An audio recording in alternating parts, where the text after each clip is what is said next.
नमस्कार, मी खेड आळंदी विधानसभा मतदारसंघाचे आमदार श्री बाबाजी रामचंद्र काळे यांची सौभाग्यवती सौ वैशाली बाबाजी काळे।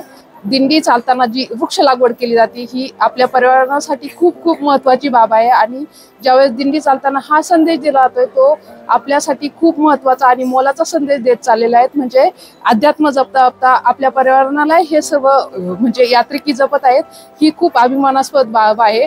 कारण आपण आध्यात्मिक ज्यावेळेस चालतो तेव्हा आपण अध्यात्माबरोबर पर्यावरणाला जर जपलो तर आपल्या पुढच्या पिढीचं आरोग्य खूप चांगलं होईल आणि सृष्टीचा समतोल राखला जाईल। आज या ठिकाणी कळंब हद्दीमध्ये आप्पाचा ढाबा आणि थोरात नर्सरी या ठिकाणी रामानंदाचार्य नरेंद्राचार्य यांचा पायी दिंडी सोहळा नाशिकवरून नाणीज या ठिकाणी जात आहे। आणि आज आपल्या कळंब गावच्या ग्रामपंचायत हद्दीमध्ये इंदिरानगर वस्तीमध्ये थोरात नर्सरी या ठिकाणी वृक्षारोपण होत आहे। झाडे लावा झाडे जगवा हा नरेंद्राचार्यांचा संदेश आहे आणि हा संदेश आपण समाजामध्ये मोठ्या उत्साहाने साजरा करत आहोत। पर्यावरण जतन करण्याचं काम या ठिकाणी आज वसुंधरा पायी दिंडी सोहळा करत आहे। त्यांना मनापासून या ठिकाणी धन्यवाद देतो आणि त्या निमित्तच आज या ठिकाणी वृक्षारोपण कार्यक्रम त्यांनी आयोजित केला आहे आणि त्या ठिकाणी मला येण्याचा योग आला।